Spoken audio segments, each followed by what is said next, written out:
tidak benar dan atau seolah-olah menawarkan sesuatu yang mengandung janji yang belum pasti. Jadi ketika dia mengiklankan tadi 1 juta, 15 juta, 1% per hari, dia sudah menyalahi undang-undang dari sisi iklan tersebut. Nah ini mungkin bisa menjadi catatan bagi teman-teman di Reskrim di tempatnya Pak Wawan nanti Pak, seperti itu. Sanksi pidananya di sini paling lama 5 tahun, pidana denda paling banyak adalah 20 miliar. Kemudian ada Undang-Undang 32 tahun 1997, sebagai telah diubah dengan Undang-Undang 10 tahun 2012 tentang perdagangan berjangka komoditi, pasal 57 ayat 2 huruf D, setiap pihak dilarang secara langsung atau tidak langsung mempengaruhi pihak lain untuk melakukan transaksi kontrak berjangka, kontrak derivatif lainnya. Jadi di sini tentu saja ada upaya-upaya perusahaan-perusahaan robot trading, terutama yang ilegal ini, untuk mempengaruhi. Jadi di sini sudah menyalahi 2 undang-undang di dalam hal ini. Yang terakhir ini adalah PP 29 2021, ini turunan dari Undang-Undang Cipta Kerja ya, tentang penyelenggaraan bidang perdagangan pasal 51 huruf O. Perusahaan yang telah memiliki perizinan berusaha di bidang penjualan langsung dilarang melakukan kegiatan menjual barang dan atau jasa termasuk produk komoditi berjangka sesuai ketentuan perundang-undangan. Jadi dalam hal ini jelas, ketika dia mendapatkan izin SUPL, maka di situ berhenti, di situ adalah dia hanya saja berdagang sebagai penjual robot saja. Ketika dia melanjutkan kepada ranahnya kemudian pada penjualan kontrak berjangka dan sebagainya, bahkan ada ikatan dengan yang lainnya, kontrak berjangka dan sebagainya, mungkin pelatihan dan sebagainya, bahkan referral, dalam hal MLM tidak masalah sepanjang dia hanya sebagai dari SUPL tadi, itu di antara anggotanya. Tapi ketika dia masuk ke dalam perdagangan trading berjangka, maka di situ akan menjadi ilegal gitu.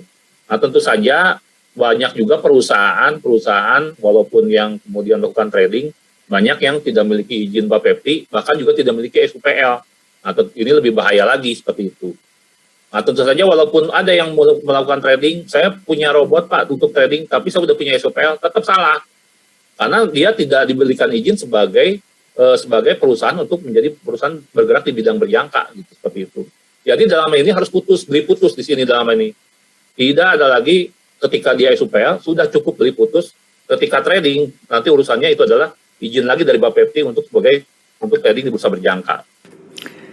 Tawaran robot trading yang lainnya adalah menawarkan jasa robot trading, jasa ya di sini sewa robot melalui member get member dan sebagainya. Nah ini juga menjadi sorotan yang tadi 1% per hari, seperti itu. Nah, kalau kita lihat nih perbandingan antara robot trading asli dan abal-abal. Kalau kita lihat bahasanya, mungkin ini saya ngikut bahasanya waktu di acara di TV, waktu itu ada pakar trading juga. Kalau abal-abal ini pengguna tidak mendapatkan file robotnya tradingnya, hanya mendapatkan akun trading untuk monitoring transaksi. Jadi biasanya perusahaan robot tradingnya memberikan akun, sebenarnya yang menggerakkan adalah dari perusahaan itu, bukan kita sendiri gitu. Seharusnya kita membeli, benar-benar ada beli putus, kita menggunakan trading, tidak ada pelatihan apa-apa, ataupun hanya dari e-book, walaupun sifatnya pelatihan, hanya pelatihan dari e-booknya sendiri, tapi tidak ada dalam rangka kemudian dari perusahaan robot trading itu meng-guide jadi tradingnya, karena yang trading nantinya sepertinya perusahaan robotnya, sedangkan kita diberikan akun mengikuti perusahaan tersebut. Nah, tadi kita lihat robot trading Indonesia dapat dibuat sendiri atau membeli melalui marketplace atau menjual robot lainnya. Individual robot trading digunakan secara pribadi atau pemula, tidak memiliki waktu cukup untuk belajar analisa teknikal dan fundamental sehingga menggunakan ini. Kemudian terkait dengan pengelolaan dana, layanan pengelolaan dana disediakan oleh trader kerja dengan secara individu atau tim.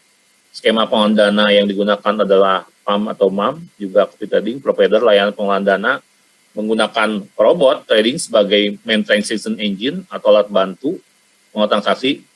Dan ini tentu saja yang dihindari adalah peran dalam money game adalah sebagai casing atau pemanis. Tujuan dan caranya adalah mengelabui masyarakat awam dengan bisnis seolah-olah bonafit dan make sense. Robot trading yang disandingkan dengan Ponzi. Jadi nah ini salah satunya kita berjubah MLM ini salah satunya Net89, ATG, DNA Pro, Makai, Sunkon, Kapital. Jadi kita kemarin itu di bulan tadi kalau Pak Tongam kemarin ada beberapa, di Agustus sendiri kita kemarin sudah ada 249 domain situs ya. Salah satunya itu bahkan bisa berulang-ulang entitasnya seperti misalkan kayak ATG itu bisa ada 16 kali 16 buah yang diblok domain situsnya.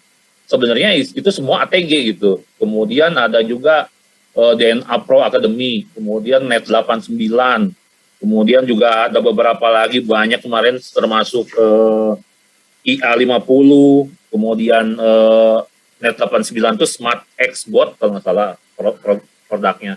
Nah ini salah satu yang kemudian salah satunya kita blokir, dan termasuk di SWI juga salah satunya yang dari sekian banyak di SWI ya, selain tadi investasi yang disampaikan oleh Pak Tongam, yang salah satunya di robot ini pun salah satunya banyak juga yang seperti itu. Jadi hampir semua perusahaan, jadi kalau dalam list 249 itu hampir sekitar mungkin lebih dari 50% itu adalah terutama terkait dengan robot saat ini. Jadi terutama perusahaan-perusahaan seperti tadi sampaikan, kayak ATG, DNA Pro, itu untuk masing-masing perusahaan aja bisa mencapai belasan atau 20 ininya situs sendiri gitu. Jadi kalau di total mungkin berapa puluh itu hanya dikuasai oleh beberapa perusahaan itu yang istilahnya diblokir, membuat lagi seperti itu. Dan ini memang perlu langkah ke depan yang supaya lebih gitu ya ke depan koordinasinya. Nah, perusahaan investasi berbasis robot trading Indonesia, beberapa perusahaan ini adalah izin usaha yang digunakan adalah izin pendirian usaha beserta SUPL, namun tidak memiliki izin sertifikasi pengumpulan dan pengelolaan dana masyarakat, mempromosikan robot trading sebagai solusi untuk menghasilkan fixed income, di samping menjalankan bisnis jaringan elemen dengan sasaran masyarakat awam. Member klien tidak mendapatkan copy file robot trading, hanya diinfokan akun trading, kemudian bekerja sama dengan pialang fiktif. Nah, kemudian mekanisme harga dimanipulasi sehingga terkesan robot trading selalu dapat menghasilkan profit, keuntungan yang dibagikan pada member berasal dari Ponzi. Tadi yang kami sampaikan kalau ini robot trading itu biasanya ciri-cirinya yang saat ini banyak beredar yang ilegal seperti ini. Nah, kedok MLM gitu atau direct selling gitu kan. Namun mereka dengan menawarkan investasi dengan keuntungan yang besar dengan bunga-bunga yang tinggi gitu kan. Apapun instrumennya seperti yang sekarang dilakukan yaitu tentang robot trading yang tadi disampaikan oleh Pak Tirta gitu. Namun pada prinsipnya bahwa investasi itu adalah ilegal dengan tujuan untuk mendapatkan keuntungan dengan mengharapkan berbagai macam cara, rambu-rambu aturan hukum yang tentunya dilanggar. Nah ini perlu adanya langkah dari kami, khususnya dari aparat penegak hukum. Nah, ini muncul adalah kejahatan yang sedang berkembang saat ini, yaitu menghimpun dana masyarakat dan pengelolaannya. Apalagi sekarang terkait dengan robot trading ini, kami juga dari Barreskrim sedang melakukan proses penyidikan saat ini. Penyidikan sudah lewat, mudah-mudahan dalam waktu dekat kita akan melakukan penindakan di lapangan, mudah-mudahan gitu. Yaitu terkait dengan robot trading, yaitu terkait dengan penghimpunan dana dari masyarakat. Apapun itu modusnya, sebenarnya yang dapat saya tangkap adalah mereka itu adalah melakukan menghimpun dana secara ilegal dalam bentuknya itu yaitu skema piramida atau seolah-olah investasi itu dalam bentuk direct selling, namun tidak memiliki regulasi atau perizinan yang tepat atau dengan aturan-aturan yang dilanggar oleh mereka, yaitu mengenai tentang payout-nya yang melebihi dari batas yang ditentukan. Nah, kemudian bahwa investasi ilegal ini yang lebih spesifik saya dapat kategorikan atau dapat kelompokkan yang paling sering dan kami terapkan di dalam proses penegakan hukum, yaitu tentang skema piramida atau Ponzi, atau biasa dikatakan money game ini. Yaitu sebuah model bisnis yang merekrut anggotanya dengan menjanjikan pembayaran atau jasa apabila mereka berhasil merekrut orang lain untuk bergabung. Jadi rata-rata memang mereka itu apapun kemasannya, namun pada prinsipnya mereka itu biasa melakukan investasi dengan cara menawarkan keuntungan atau bonus itu dengan dari partisipasi atau keikutsertaan mitra dari anggotanya atau member get member itu. Ciri-ciri yang tidak bisa kita pungkiri tentang investasi ilegal skema piramida ini adalah dengan tentunya keuntungan yang sangat besar, mudah dan cepat. Gitu. Itu yang dilakukan kemudian sangat ilegal karena tidak ada perizinannya. Biasanya tidak ada produk yang ditawarkan. Kalau ada produk biasanya dia hanya sebagai kedok saja atau mungkin sedikit secara fungsi, dia tidak terlalu bermanfaat buat investasi itu. Kemudian tadi bahwa investasi itu adalah hasilnya berdasarkan rekrutmen dari anggotanya, gitu, atau kemitraan dari anggotanya.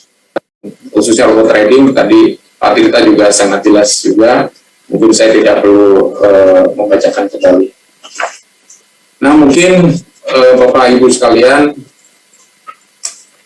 itu yang dapat saya sampaikan.